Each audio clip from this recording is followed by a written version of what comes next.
أما بعد فأعوذ بالله من الشيطان الرجيم بسم الله الرحمن الرحيم ورحمة ربك خير مما يجمعون صدق الله العظيم اللهم صل على محمد النبي الأمي وعلى آله وأصحابه وسلم تسليما سبحانك لا علم لنا إلا ما علمتنا إنك أنت العليم الحكيم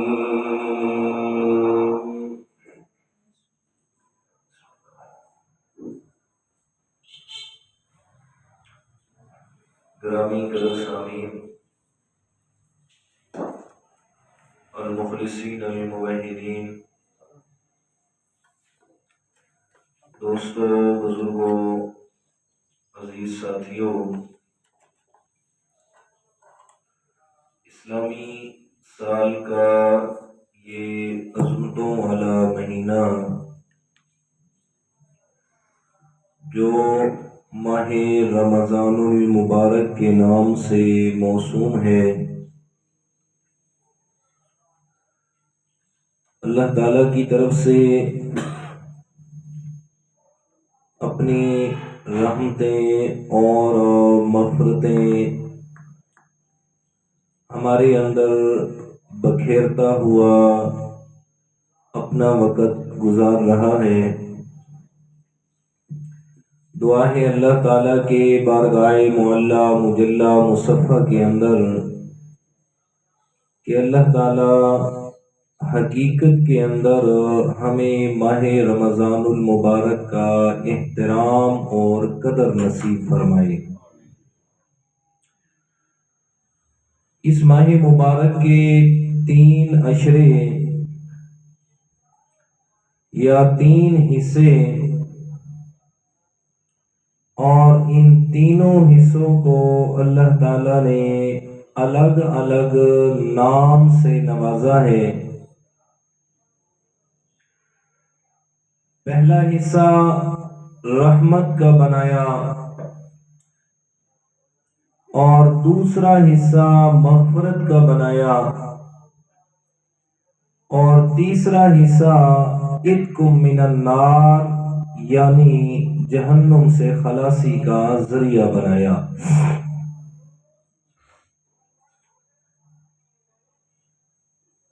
اور یہ تینوں چیزیں ہی انسان کے لیے لازم ہے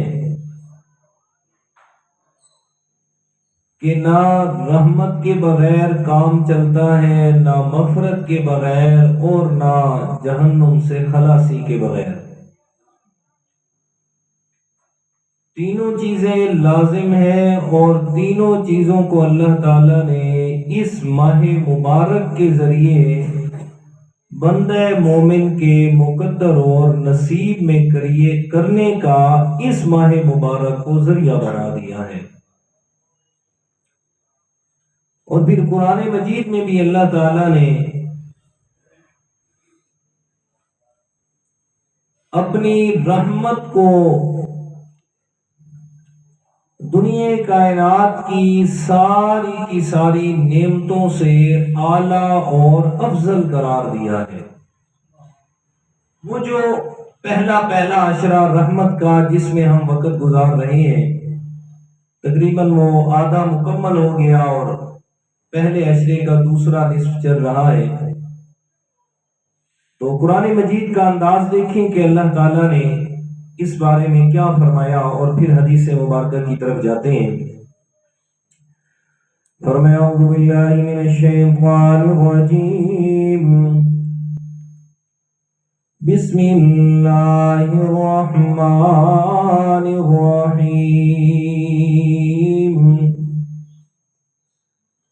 وَرَحْمَةُ رَبِّكَ خَيْرٌ مِّمَّا يَجْمَعُونَ۔ خالق کائنات نے فرمایا وَرَحْمَةُ رَبِّكَ، تیرے رب کی رحمت خیر مما یجمعون،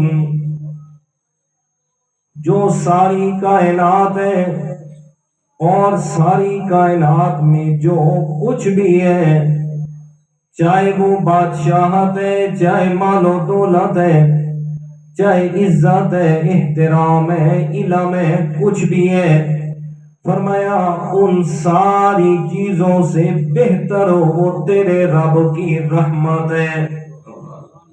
یعنی اللہ تعالیٰ کی رحمت سے بڑھ کے خود اللہ تعالیٰ نے اور کسی چیز کا مرتبہ بنائے ہی نہیں ہے۔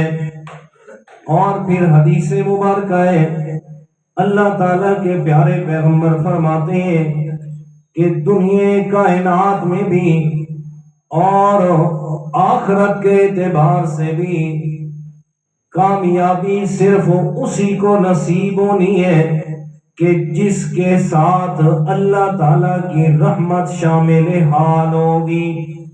صحابہ کرام نے سوال فرمایا، اللہ کے پیارے پیغمبر صلی اللہ علیہ وسلم ذرا یہ بتائیے گا، کیا آپ بھی اللہ تعالیٰ کی رحمت سے جنت میں جائیں گے؟ میرے پیارے نے فرمایا ہاں بالکل اسی طرح ہے، اگر میرے ساتھ بھی رب کی رحمت شامل حال نہ ہوئی تو میں پیغمبر بھی جنت میں نہیں جا سکتا۔ جی تو کیا سمجھ آئی کہ ساری کائنات میں بڑھ کے جو چیز ہے وہ کیا ہے؟ اللہ تعالیٰ کی رحمت ہے۔ میرے پیارے پیغمبر نے پہلی امتوں میں سے ایک عابد کا واقعہ بیان فرمایا پہلی قوموں میں ایک آدمی کا واقعہ، اور یہ واقعہ میرے پیارے پیغمبر فرماتے ہیں مجھے بتایا کس نے؟ حبیبی جبرائیل۔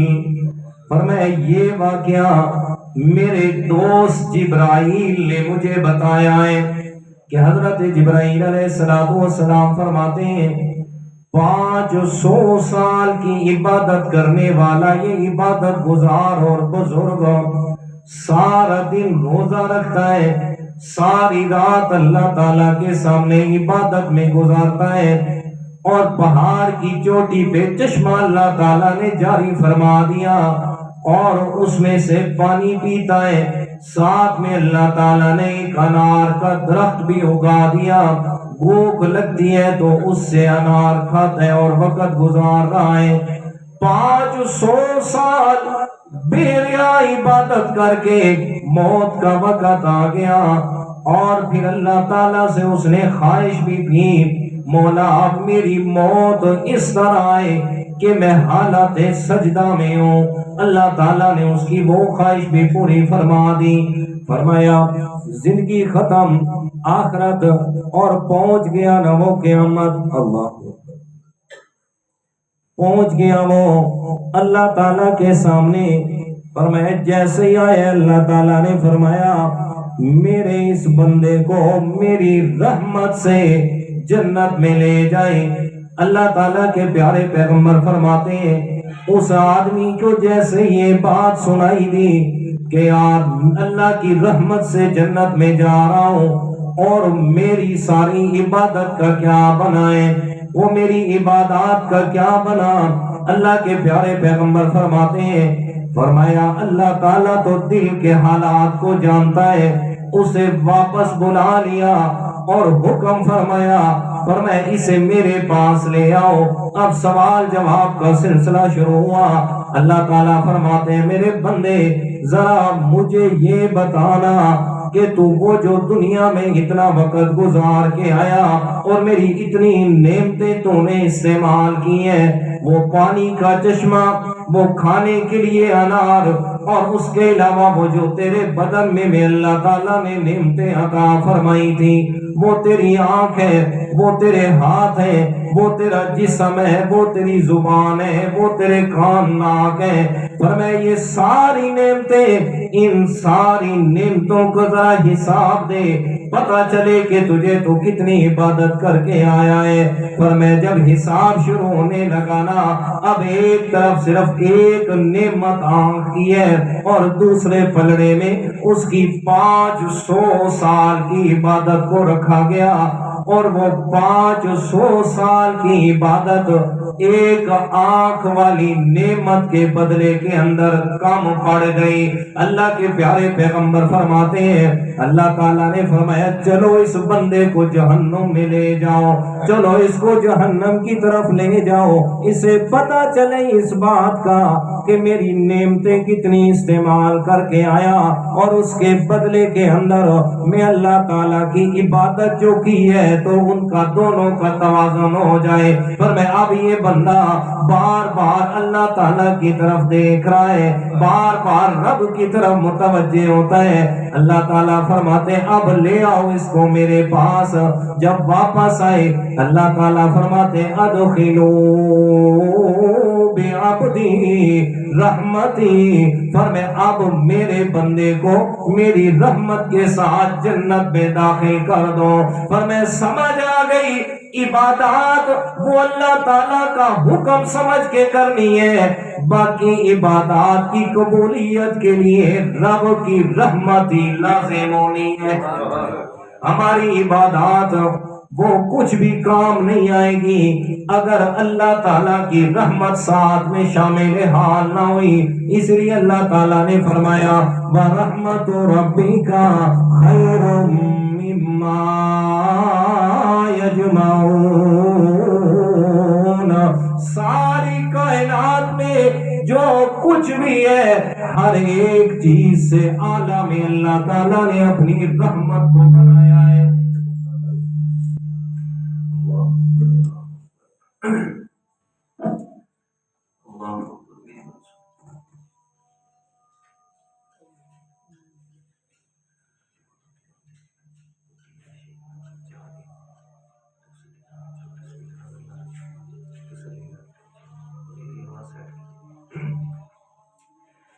وَرَحْمَتُ رَبِّكَ خَيْرٌ مِّمَّا يَجْمَعُونَ۔ فرمایا اللہ تعالیٰ کی رحمت ہی ساری کائنات سے برتر اور اعلیٰ ہے۔ سارا سال انسان اللہ تعالیٰ کی رحمت کو تلاش کرتا ہے، 11 مہینے لگاتا ہے، لیکن جب یہ 12واں مہینہ ماہ رمضان کا آتا ہے تو اللہ تعالیٰ کی رحمت انسانوں کو تلاش کر رہی ہوتی ہے۔ اللہ تعالیٰ کی رحمت انسانوں کی متلاشی ہوتی ہے کوئی ایسا خوش نصیب انسان، ہے کوئی ایسا خوش بخت انسان کہ آئے وہ میں اللہ تعالیٰ سے آ کے سوال کرے، میں اللہ تعالیٰ اس کے دامن کو بھر دوں۔ ہے کوئی ایسا انسان کہ جو آئے آ کے میں اللہ تعالیٰ سے سوال کرے، ہے کوئی ایسا خوش بخت جو آئے اور میں اللہ تعالیٰ سے آ کے مانگے، میں اللہ تعالیٰ اسے عطا کرنے کے لیے تیار بیٹھا ہوں۔ اور پھر میرے رب کی رحمت کتنی وسیع ہے۔ اللہ کے پیارے پیغمبر کی حدیث مبارک سنیے گا۔ میرے پیارے پیغمبر کی محفل میں ایک صحابی آئے ہیں، صحابی آئے اور کپڑے کے اندر اس نے کچھ چھپایا ہوا ہے۔ میرے پیارے پیغمبر نے اس سے پوچھا یہ کیا لیے ہوئے ہیں؟ عرض کرتے ہیں یا رسول اللہ میں سفر پہ تھا، سفر سے واپس آ رہا ہوں، بہت سارے پرندے ایک جگہ پہ اکٹھے تھے، جیسے ہی میں قریب آیا باقی پرندے تو اڑ گئے، لیکن پرندوں کے بچے یہ میں اٹھا لایا ہوں کپڑے کے اندر۔ فرمایا اللہ کے پیارے پیغمبر کے سامنے اس نے جیسے ہی کپڑا کھولا، وہ کپڑے میں دم گھٹنے کی وجہ سے وہ پرندے کے چھوٹے چھوٹے معصوم بچے مرے ہوئے تھے۔ جیسے ہی کپڑا کھولا ہے پیچھے سے وہ ان پرندوں کی ماں جو تھی وہ بھی جناب آ رہی ہے، اس سے پیچھے اڑتے اڑتے جیسے ہی کپڑا کھلا وہ فوراً اپنے بچوں کے اوپر آ کے گر گئی اور ان کو اپنے پروں کے نیچے چھپا لیا۔ میرے پیارے پیغمبر نے جب یہ دیکھا نا منظر، صحابہ کرام کو اس کی طرف مخاطب فرمایا اور متوجہ کیا، فرمایا دیکھو میرے صحابہ، یہ ماں اپنے ان چھوٹے چھوٹے معصوم بچوں سے کتنی محبت کرتی ہے، کس قدر الفت کرتی ہے، کتنی رحمت اللہ تعالیٰ نے ماں کے اندر رکھی ہے۔ لیکن دوسری طرف سنیے گا، اللہ ارحم بعبادہ، اللہ تعالیٰ اس ماں سے بھی زیادہ اپنے بندوں سے محبت کرتا ہے۔ یہ رحمت ہے میرے رب کی، میری طرف توجہ کریں، یہ رحمت ہے میرے رب کی کہ اللہ تعالیٰ کے پیارے پیغمبر فرمایا وہ ماں سے بھی زیادہ شفقت کرنے والا، وہ ماں سے بھی زیادہ محبت کرنے والا۔ ایک جنگ کا موقع ہے، میرے پیارے پیغمبر کے پاس کچھ قیدی لائے گئے، ان قیدیوں کے اندر ایک عورت بھی ہے۔ فرمایا عورت وہ ہے کہ جس کا بچہ گم ہو گیا ہے۔ فرمایا وہ عورت کی بڑی عجیب حالت ہے۔ فرمایا جتنی باقی عورتیں بچے اٹھا کے کھڑی ہوئی ہیں، وہ عورت ایک ایک عورت کے پاس جاتی ہے، اس سے بچہ لے کے سینے سے لگا لیتی ہے، پھر اس کو واپس کرتی ہے، پھر دوسرا، پھر تیسرا، پھر چوتھا۔ فرمایا بڑی عجیب حالت کے اندر ہے۔ فرمایا عورتوں سے بچے لے کے سینے سے لگا رہی ہے۔ میرے پیارے پیغمبر نے فرمایا او میرے صحابہ ذرا مجھے یہ بتاؤ، اگر اس عورت کو اس کا بچہ مل جائے تو کیا خیال ہے یہ اپنا بچہ آگ میں ڈال دے گی؟ اللہ، صحابہ اکرام فرماتے ہیں یا رسول اللہ آگ میں ڈالنا تو دور کی بات ہے، یہ تو آگ کے قریب بھی نہیں کرے گی۔ رحمت کائنات نے فرمایا اللہ ارحم بعبادہ، فرمایا اللہ تعالیٰ اس ماں سے بھی زیادہ اپنے بندوں سے محبت کرتا ہے۔ اللہ اکبر۔ تو یہ رحمت ہے میرے پیارے میرے رب کائنات کی کہ اس نے ماہ رمضان کو ہماری زندگیوں میں بھیجا ہے، پھر پہلا عشرہ اللہ تعالیٰ نے اس کو رحمت کا بنایا، فرمایا رحمت دی۔ اور حدیث پاک سنیے گا، میرے پیارے پیغمبر گھر میں موجود ہے، حضرت اما عائشہ صدیقہ طیبہ طاہرہ مطہرہ رضی اللہ تعالیٰ عنہ فرماتی ہیں ایک عورت آئی ہے، اس کے ساتھ 3 معصوم بچیاں ہیں، یتیم بچیاں ساتھ لے آئی۔ جیسے ہی گھر میں آئی اللہ کے پیارے پیغمبر فرماتے ہیں عائشہ دیکھیے گا گھر میں کچھ کھانے پینے کی چیز ہے تو ان بچیوں کو پیش فرمائیے گا۔ حضرت عائشہ فرماتی ہیں یا رسول اللہ گھر میں تلاشی لی ہے، صرف 3 کھجوریں ملی ہیں، وہ میں نے ان کو پیش فرما دی۔ ماں کو 3 کھجوریں دی، ماں نے ایک ایک کھجور دونوں بچیوں کو دے دی اور تیسری کھجور اپنے ہاتھ میں رکھ کے بیٹھی ہوئی ہے۔ بچیوں نے جلدی جلدی وہ کھجور کھا لی اور پھر تیسری کھجور ماں کے ہاتھ کی طرف دیکھ رہی ہیں۔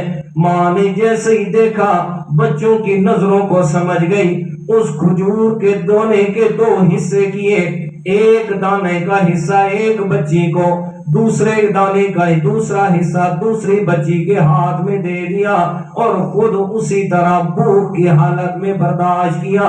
حضرت عائشہ فرماتی ہیں یہ تو چلی گئی، تھوڑی دیر کے بعد میں نے اللہ کے پیارے پیغمبر سے سوال فرمایا یا رسول اللہ بڑی حیران ہوں کہ اس ماں کے دل میں ماں اپنی بچوں کی کتنی محبت ہے، خود بھوک برداشت کی لیکن سارا کچھ اپنی اولاد کو کھلایا ہے۔ اللہ کے پیارے پیغمبر، اللہ اکبر، اور میرے پیارے پیغمبر حضرت عائشہ صدیقہ رضی اللہ تعالیٰ عنہ، ان کی اولاد نہیں، یہ میرے اللہ تعالیٰ کے اپنے فیصلے ہیں۔ اللہ کے پیارے پیغمبر کا پہلا نکاح حضرت خدیجہ الکبریٰ رضی اللہ تعالیٰ عنہ سے ہوا، جو کنواری نہیں بلکہ 2 مرتبہ بیوہ ہوئی تھی۔ پہلے 40 سال کی عمر کی ادھیڑ عمر کی عورت ہے، اللہ تعالیٰ نے اپنے پیارے پیغمبر کو اس سے اولاد عطا فرما دی۔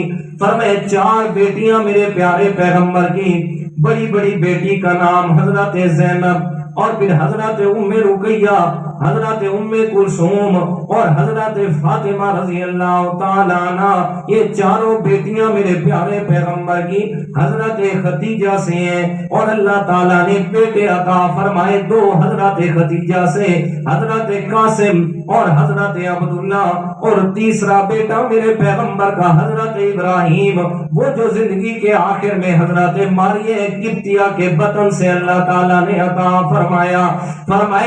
یہ محبت اولاد کی یہ اللہ تعالیٰ کی طرف سے دین ہے عائشہ، یہ جس کے دل میں چاہے اللہ تعالیٰ ڈال دے۔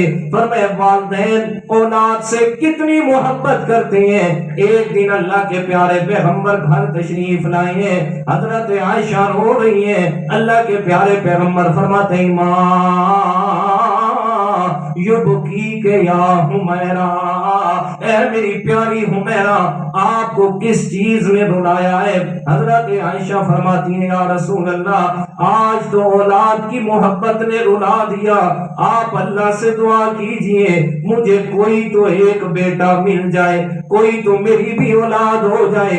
اللہ کے پیارے پیغمبر نے حضرت عائشہ کے آنسو صاف فرمائے اور پھر تسلی دی، اور پھر فرمایا عائشہ یہ اولاد کے خزانے میرے رب کے پاس ہے، میں پیغمبر بھی زبردستی آپ کو اولاد نہیں دلوا سکتا۔ اللہ کے پیارے پیغمبر پھر اپنی اولاد سے کتنی محبت ہے میرے پیغمبر کو۔ اللہ حضرت عائشہ رضی اللہ تعالیٰ عنہ فرماتی ہیں اللہ کے پیارے پیغمبر کے پاس جب حضرت فاطمہ رضی اللہ تعالیٰ عنہ آتی، میرے پیارے پیغمبر کھڑے ہو جاتے، کھڑے ہو کے بیٹی کا استقبال کرتے، پھر اپنی چادر مبارک بچھا دیتے اور اپنی چادر پہ حضرت فاطمہ کو بٹھاتے اور حضرت خدیجہ کی باتیں کرتے اپنی بیٹی سے۔ حضرت عائشہ فرماتی ہیں مجھے کسی عورت پر کبھی اتنا رشک نہیں آیا جتنا رشک مجھے حضرت خدیجہ پہ آیا کرتا تھا کہ میرے پیارے پیغمبر زندگی کے آخر تک بھی حضرت خدیجہ کو نہ بھلا سکے، اور اکثر فرمایا کرتے تھے عائشہ خدیجہ میری وہ بیوی ہے جب سارے مکہ والوں نے جھٹلایا تھا خدیجہ نے میری تصدیق کی تھی، سب جھٹلانے والے تھے خدیجہ مجھے سہارا دینے والی تھی۔ اور اللہ کے پیارے پیغمبر گھر میں جب بھی کوئی کھانا بنتا اللہ کے پیارے پیغمبر حکم فرماتے سب سے پہلے اس کھانے میں سے خدیجہ کی سہیلیوں کی طرف کھانا بھیج دیا کرے۔ اللہ جی تو اللہ کے پیارے پیغمبر اولاد کی بڑی محبت ہے۔